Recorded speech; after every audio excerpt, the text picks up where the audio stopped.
My grandfather flew 7 hours just to be at my brother's wedding. He showed up in an old suit, shoulders bent, but eyes still sharp, holding on to a hope that he could belong. My parents didn't even let him near the ceremony. They sat him behind the trash cans, the smoke from the grill choking him, while strangers in designer clothes pretended not to see. When I asked my mother why, she hissed, "That old beggar will embarrass us." And when I tried to defend him, she slapped me in front of everyone and had me thrown out. 25 minutes later, the ground trembled with the roar of engines and his private jet descended from the autumn sky. I'm about to share something close to my heart. But before I do, can you say hi in the comments or tell me where you're from? I love hearing how far my story can reach. It's always good to know I'm not alone in this.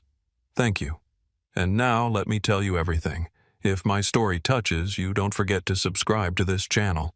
It means more than you know. I'm Evan Brooks, and this is the truth I never thought I'd have to tell. The moment I stepped onto the orchard grounds, I felt like an intruder in my own family's story. The place smelled of wood smoke and cinnamon apple pies cooling somewhere behind the old brick oven, while lanterns swayed against the beams of the weathered horse barn.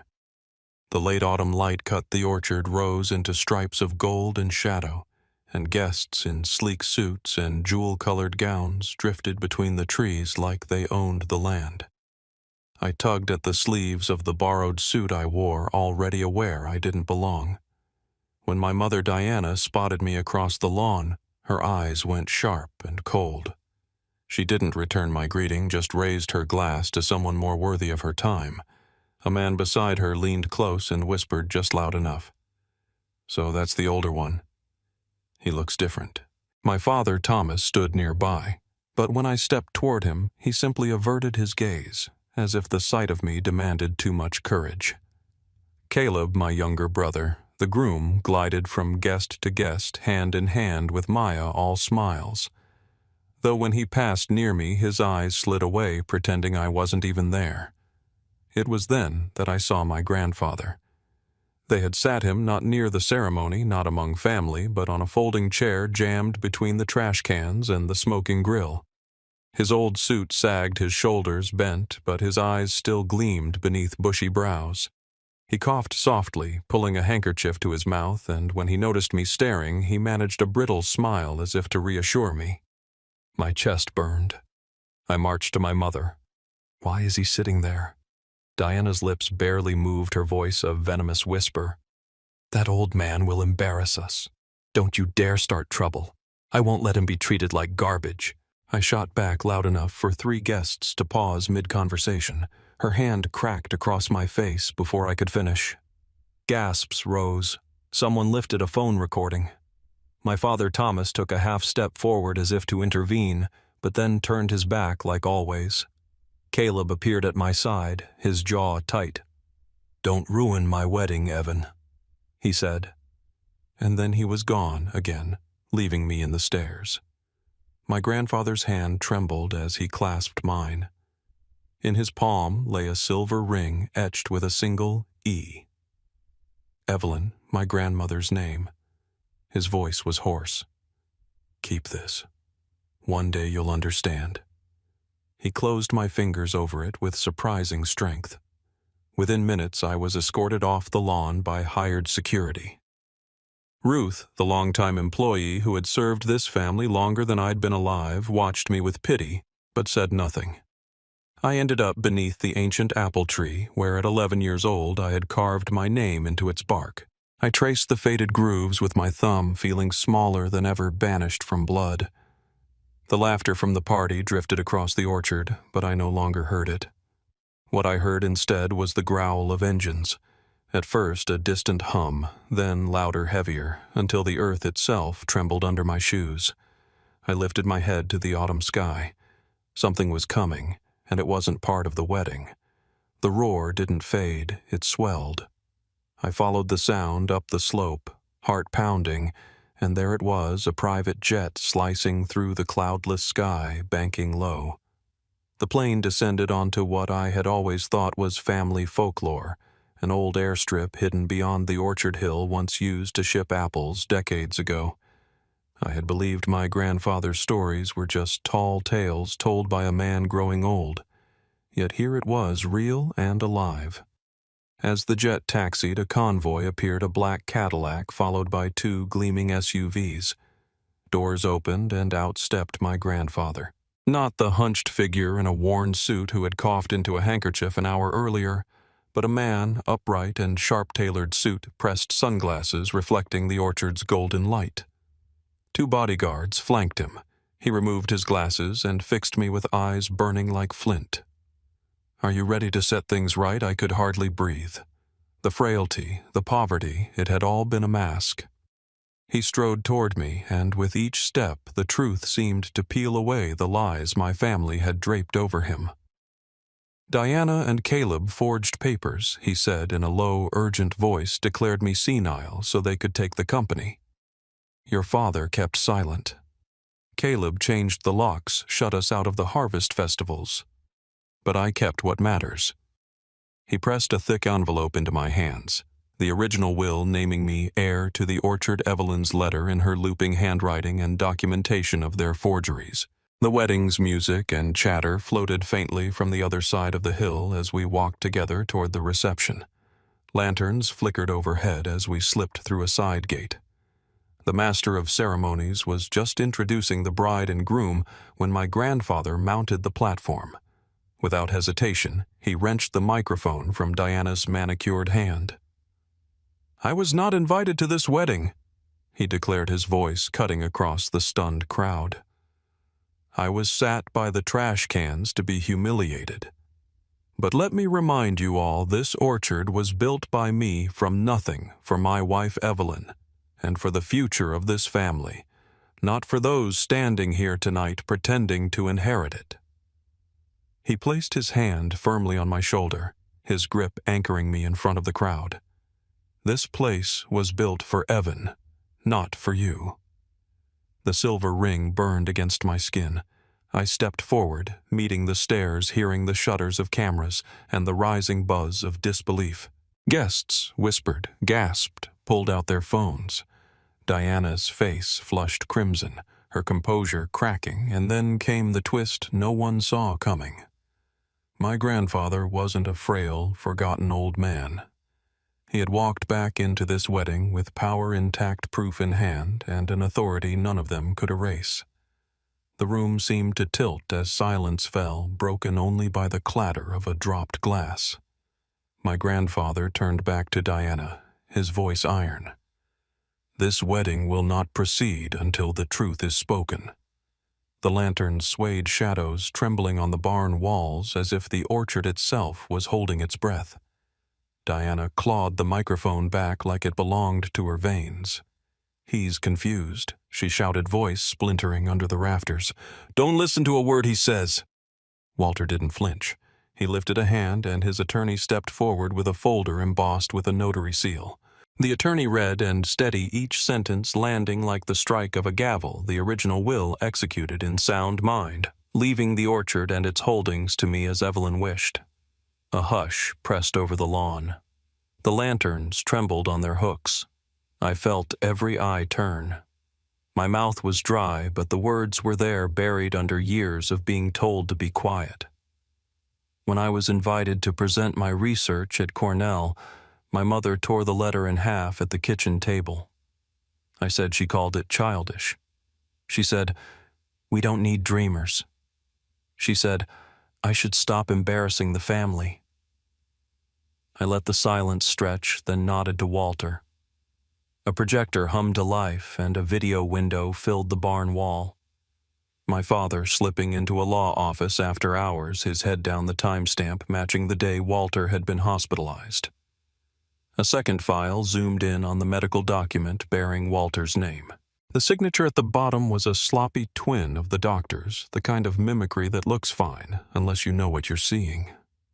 Gasps scattered like birds through the crowd. Maya's mascara had already started to run. "I didn't know." She cried, palms open as if she could cup the truth and keep it from spilling. Caleb clung to the only rope he had. "We were protecting the brand," he said, voice wobbling. "Mom was protecting our name." Around us, the guests rose and drifted, some putting on coats, some raising their phones, the red dots of recording lights peppering the dusk. A pair of investors I recognized from articles slipped toward the parking lot without shaking hands. Walter's voice cut cleanly through the murmur. "No vows will be spoken on this land while the truth is buried." It was not loud, but it carried. The chorus of lanterns answered tin on tin as the wind cuffed them together. Diana tried to smile as if the last 6 minutes had been a weather report that would soon pass. "Everyone please," she said too brightly. "Let's take a moment." But her eyes darted toward Caleb, then over his shoulder toward the fermentation barn. Ruth edged close enough that her whisper was a thread only I could catch. "Come tonight," she said. "There's something you have to see in the fermentation house." The words landed, and my mind snapped to a laminated sheet I'd seen tacked near the steel tanks, a sanitation protocol. The date scrolled in black marker had bothered me because it matched the day the new batch of Evelyn's Gold had entered active fermentation. No one deep cleans during an active ferment. Not if they care about life in the yeast. My mother's hand had signed that sheet. I remembered the ink stroke like a knife. The party began to clot and thin in uneven patches. Voices rose and fell. A server collected champagne flutes that no one wanted anymore. My father stood with his hands in his pockets, eyes fixed on the grass. He looked like a man waiting for a bus that would never come. I turned the silver ring on my finger until the engraved letter pressed a crescent into my skin. Somewhere inside the ring of guests, Caleb was on his phone again. Jaw-tight eyes flicking from me to the barn and back like a metronome wound too tight. I stepped closer to the edge of the platform so I could see them both. My mother Diana with her lacquered smile, my brother Caleb with his nerves fraying. "This is not about brand protection," I said, calm and flat. "This is about a woman who taught me to press apples with my hands, and the promise I gave her when she told me this land remembers who loves it. I didn't raise my voice. I didn't have to. The orchard carried it for me." When we finally left the platform, the path toward the side gate felt longer than when we had come in. Guests parted and watched us pass. Some nodded. Some looked at their shoes. Ruth fell into step. Her expression sat in the kind of grief you only see on people who have stayed too long in one place and loved it even longer. At the gate, she touched my arm. "They've already been in it?" she said, so soft the words barely made the air. "They've touched the last of hers." The night air had the edge of cider. Far off the highway, thrum. I looked back once more at the lanterns at the barn that had held every harvest celebration since I was a boy, and then out to the darkness beyond the hill where the old airstrip lay like a scar stitched into the earth. I closed my fingers around the ring until the metal bit me. The fight had only lifted its head. I could feel the rest of it breathing in the dark. Tonight, I said to Ruth, "Show me." She nodded, and for a second she wasn't an employee or a witness, but the last hinge holding two halves of a door together. We walked down into the rows. Leaves whispered. Somewhere a glass fell and shattered behind us. I didn't turn. My mind had already moved ahead to the barn to the locked door, and the keypads Caleb controlled to the laminated protocol with the wrong date to Evelyn's handwriting and the letter tucked in my jacket. In the wind, I heard her voice, the one that told stories about yeast like they were songs. By the time we reached the gravel path, my decision had already been made. I would see it with my own eyes. I would bring it into the light. Night put a metal taste on the air. The orchard groaned softly under a new wind as we crossed the yard. The farther we got from the party, the more the sounds of celebration thinned to a dull smear like music heard through a wall. The fermentation house rose out of the dark with its corrugated roof hunched like shoulders. A sodium bulb flickered to life above the side door, washing everything in a sickly blue. Inside, the cold hit first, then the smell. Apples and alcohol and something meaner like a hospital corridor after the mop has been wrung out 3 times too many.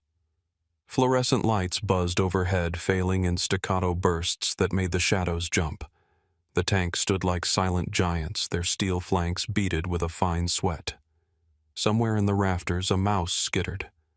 Somewhere behind the walls a drip counted time. Ruth didn't waste words. She led me to a battered desk scarred with years of harvests, then tapped the keyboard on the security monitor.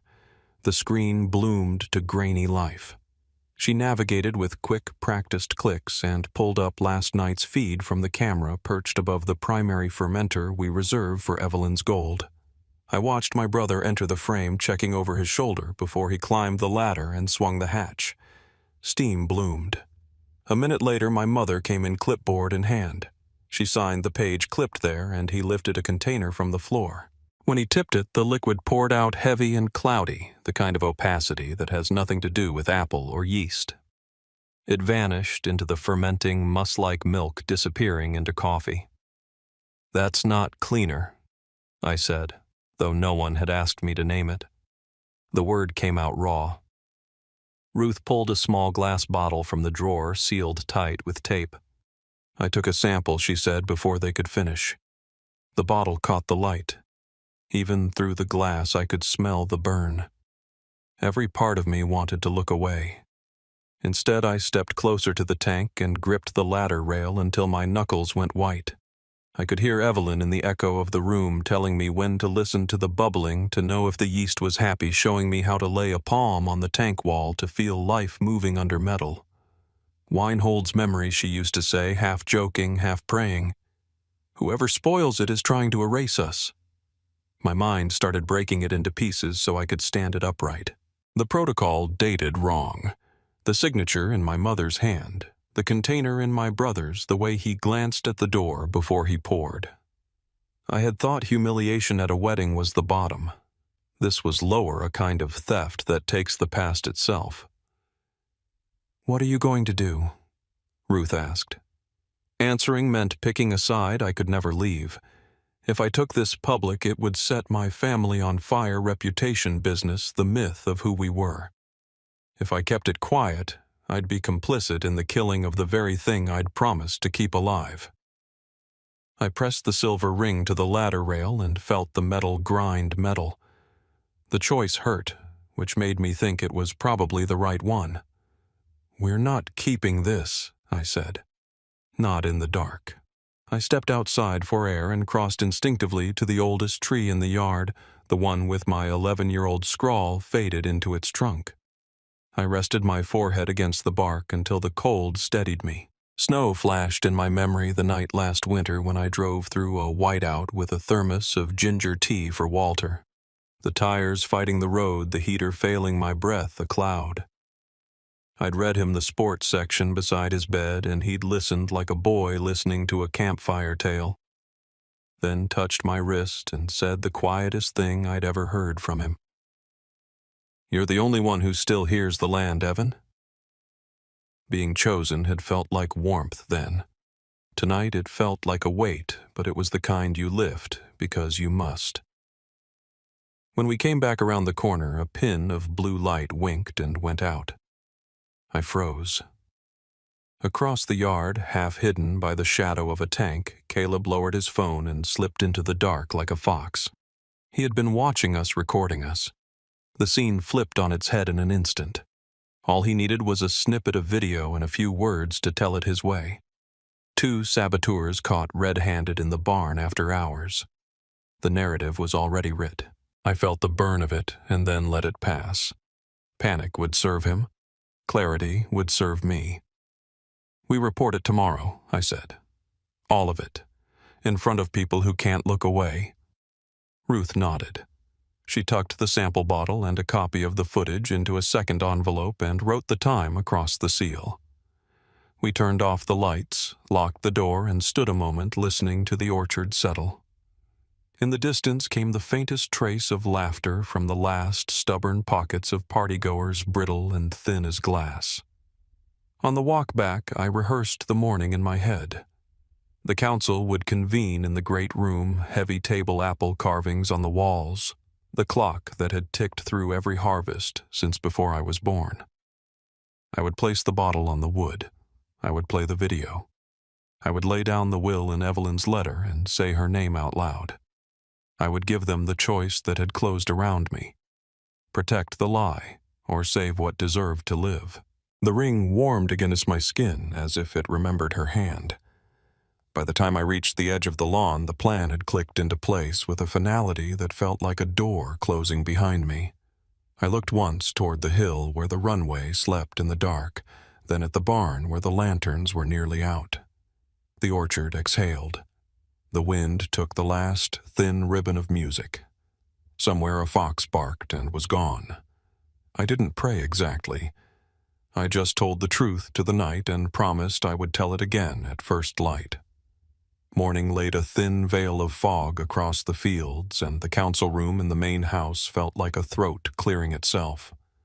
Carved apple vines curled along the paneled walls. The pendulum clock clicked and clicked, measuring out a patience I no longer had. Through the window, the orchard rose faded into white breath. On the long table in front of me sat everything I had carried through the night. The bottle of Evelyn's gold that now stung like bleach through the cork, the USB drive with the security footage, the envelope holding the will and my grandmother's letter, its paper soft from decades of hands. Diana stared at me with the practiced pity she used on people she wanted to be smaller. Caleb tipped back in his chair and let it thud forward again. A boy playing at being powerful. Thomas tucked himself into the corner as if a shadow might volunteer to speak for him. Walter sat to my right, his fingers drumming a quiet code into the table, then stilled. He nodded once, a signal. Take it. I stood, lifted the bottle so the room could smell what I smelled, and set it down with a dull knock. This was supposed to be Evelyn's gold. Now it contains industrial solvent. The glass captured a shard of pale light. I plugged in the USB drive and the monitor on the credenza flickered.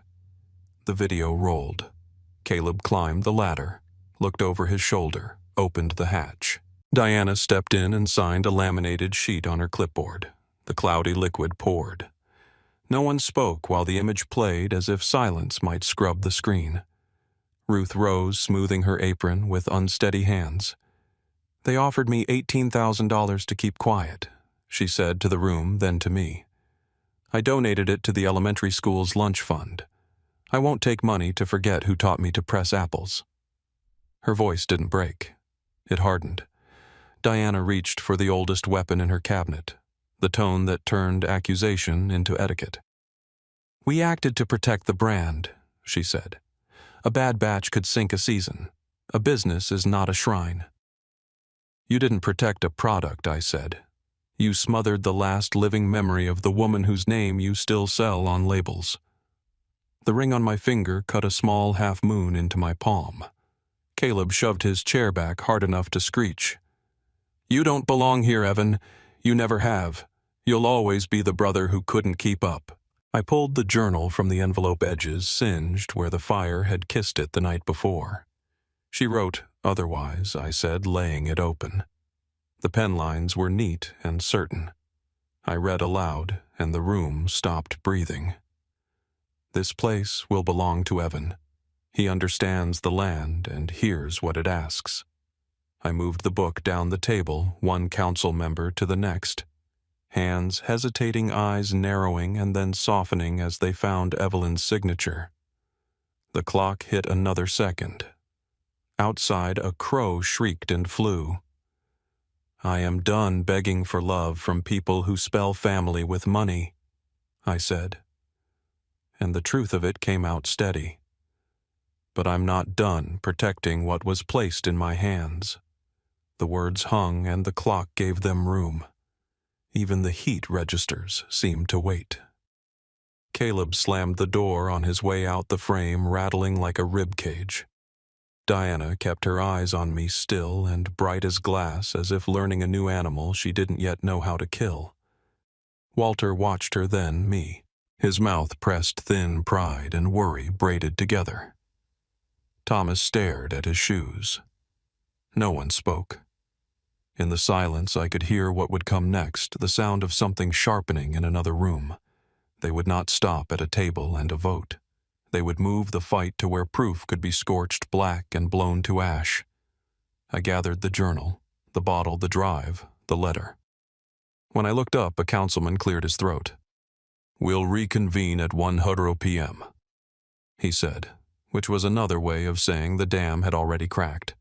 As the room emptied, Walter leaned close. "You did it right," he said. "Right is slower than wrong, but it lasts." His cough snagged on the last word. I steadied him until it passed. On my way out, I met my reflection in the glass of the framed harvest photo from the year I turned 11. Evelyn stood in the center flower on her apron, sun making a crown of her white hair.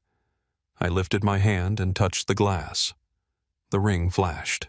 When I dropped my hand, I knew what the afternoon would bring, and I knew they would try to beat it there in the dark. Night came down clean and cold. In Evelyn's cottage, the old stove ticked as it cooled, and the moon laid a silver page across the stone bench where she used to peel apples. The quiet wasn't peace. It was the held breath before a blow. I sat with the journal in my lap, the burned edges flaking if I wasn't careful, then rose when I heard what the night had been holding back, the hiss and crackle of a flame that didn't belong. I ran the path by memory. At the edge of the private garden, orange licked the dark. Caleb stood with two men I didn't know, breaking apart old crates and feeding a low, hungry fire. The smoke reeked of varnish and paper. I didn't think. I moved. I kicked the crates aside, grabbed a burlap sack from the shed and crushed the flames under it while the men swore and stumbled back. Hot air slapped my face. Ash lifted and scattered like a flock. By the time I yanked the sack away, the fire was out, but not before it had chewed a corner off a box of notebooks. Pages curled inward, words eaten into lace. I lifted one and felt it disintegrate between my fingers. Those were hers. I said not to anyone who would answer, but to the night itself, and then I turned on my brother. "What did you think you'd win by burning what you couldn't own?" He opened his mouth, but Diana's voice cut across the yard, carrying a crowd behind it. She'd brought witnesses, 3 guests from the wedding party who owed her favors and liked being near money. "There," she said, pointing calm as a judge. "You see, he's the one who set the fire. He's been unstable since the engagement party, angry, unpredictable. I've warned people." One of the guests nodded dutifully. The other filmed. The story assembled itself in the air. The resentful brother, the late-night rage, the attempt to torch the past as leverage for control. It would play well to anyone who wanted easy answers. "Stop," I said. "We both know what this is." My voice shook, not with fear, with fury I had finally decided to use. "You ruined the wine, and now you're finishing the job." Caleb shifted like a man on a stage that had started to tilt. He looked toward the trees as if an exit would open there. A cough tore through the gathering and the crowd parted. Walter pushed forward with Ruth at his elbow, stubbornness propping his spine. "You can let those lies fall where they may," he said, fighting for breath. "I made copies years ago." The words landed like a door sliding a bolt. Her journals, a full set in a safe at the bank. Diana's face drained. The men with Caleb looked suddenly like men who had wandered into the wrong fight. Walter's knees softened. His hand pressed to his chest, and I was there a heartbeat later, steadying him onto the stone bench. The moon poured itself over his suit. For a second, he looked exactly as he had when I was a boy, and he showed me how to tell with 2 fingers on a barrel whether the yeast was happy. Then the second passed and the cough returned, and I hated them for making him spend his strength on this. Thomas stepped from behind the cluster of guests as if he'd been called by a name no one spoke. "You're dragging us through the mud, Evan," he said, voice too loud, like he had rehearsed it and wanted credit for delivering the line. "This is a family matter. You don't air it like laundry. Your silence is the stain," I said, meeting his eyes. "You stood next to a forged signature and called it weather. You watched them ruin her work and called it procedure. Every time you swallowed the truth, you fed the lie. He looked down, hands knotted. For once he didn't have a way to iron the moment smooth. The guests shifted. The two hired men glanced at each other, and in the space between breaths I understood the terrain. They would keep setting fires, literal or otherwise, until there was nothing left to burn. They would use his age, his cough, my anger, anything they could reach. They would gamble that noise beats proof. I lifted the journal. The pages blackened at the corner where the fire had nipped it, and found the place where Evelyn had taped in a recipe card she'd written in pencil and covered later with clear film. The pencil was faint, but I could still hear her voice in it. "We're done playing where you can rewrite the script," I said to the yard. "Tomorrow this goes to people who won't look away, the council, the sheriff, the press if I have to. Bring your witnesses and your stories, but bring them into daylight." Diana's mouth curled. Half her face was silvered by the moon, half drowned in shadow. It struck me how perfectly that light fit her never-hole always edited. "You think the town will side with you?" she said softly. "They side with power. They side with harvest." Ruth answered before I could. "And with the hands that make it." A murmur, small but real, pushed through the watchers. Not everyone wanted a performance. Some people wanted an orchard to survive. I looked at the scorched pages, at the letters that refused to vanish even when fire ate at their edges, and closed the book with care. I slid the ring around my finger until it clicked into the groove it had made. The cottage window threw a faint rectangle of light across the grass. Somewhere a night bird called then again like a question. I answered it the only way I knew how. Tomorrow, I said mostly to myself and to the woman whose name I carried in silver. Everything goes on the table. We stood there a minute longer, the two camps drawn in chalk by moonlight. Then the men with Caleb shuffled off into the rows. The wedding guests who had come to serve as chorus wandered back the way they'd come, their phones cold in their hands. Diana lingered. She studied me with that half-lit gaze as if committing my features to memory for a later war. When she finally turned, the air warmed a degree. I walked Walter back to the cottage while Ruth carried the crate of saved notebooks that hadn't burned. At the door, he caught my sleeve. "Make it clean," he said, tired and fierce at once. "Don't let them turn you into what they need you to be." I promised him. He closed his eyes and sat, the cough easing as if the walls themselves hushed it. Outside, I stood where the yard met the first row of trees. The orchard was as close to silent as a living thing can be, roots drinking leaves, trading secrets with the air. I let the quiet climb into me until the shaking in my hands stopped. Then I looked down at the singed journal. One more time, and at the mark the ring had pressed into my skin, a thin, bright crescent. The moon climbed higher.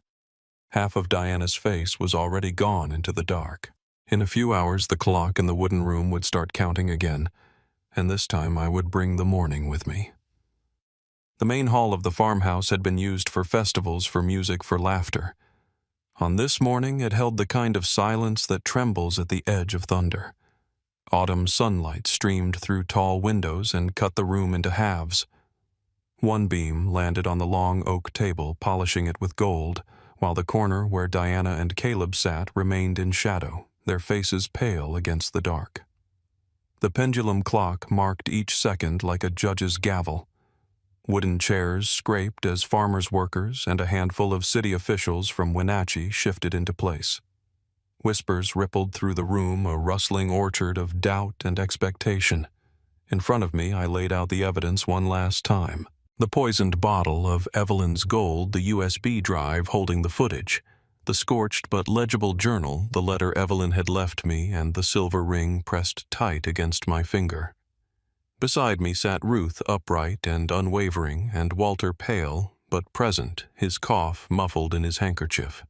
A local attorney leaned forward, notes ready, but I had promised myself my own voice would matter most.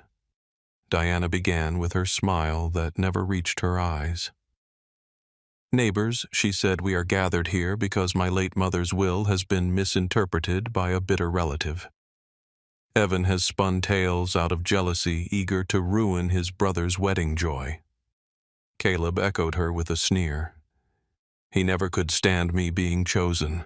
He wants what he doesn't deserve. Their words floated rehearsed and hollow. Behind them, Thomas sat with his gaze lowered, lips pressed thin as if waiting for the room to choose his part for him. I rose and set the USB into the projector. The screen flared. There was Caleb climbing the ladder to the vat, pouring the cloudy liquid, and Diana's hand signing a document titled Cleaning Protocol. The image spoke in plain language no one could distort. Gasps cracked the silence. A worker in the back muttered, "God help us." Maya, who had bottled cider since her teens, covered her mouth and began to cry. I unscrewed the cork from the Evelyn's gold bottle. The acrid sting of chemicals filled the air. I held it high.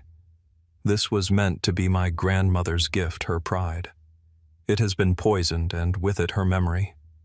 A man who had pressed apples with her for 32 years stepped forward. He inhaled once and said firmly, "That smell doesn't belong to cider."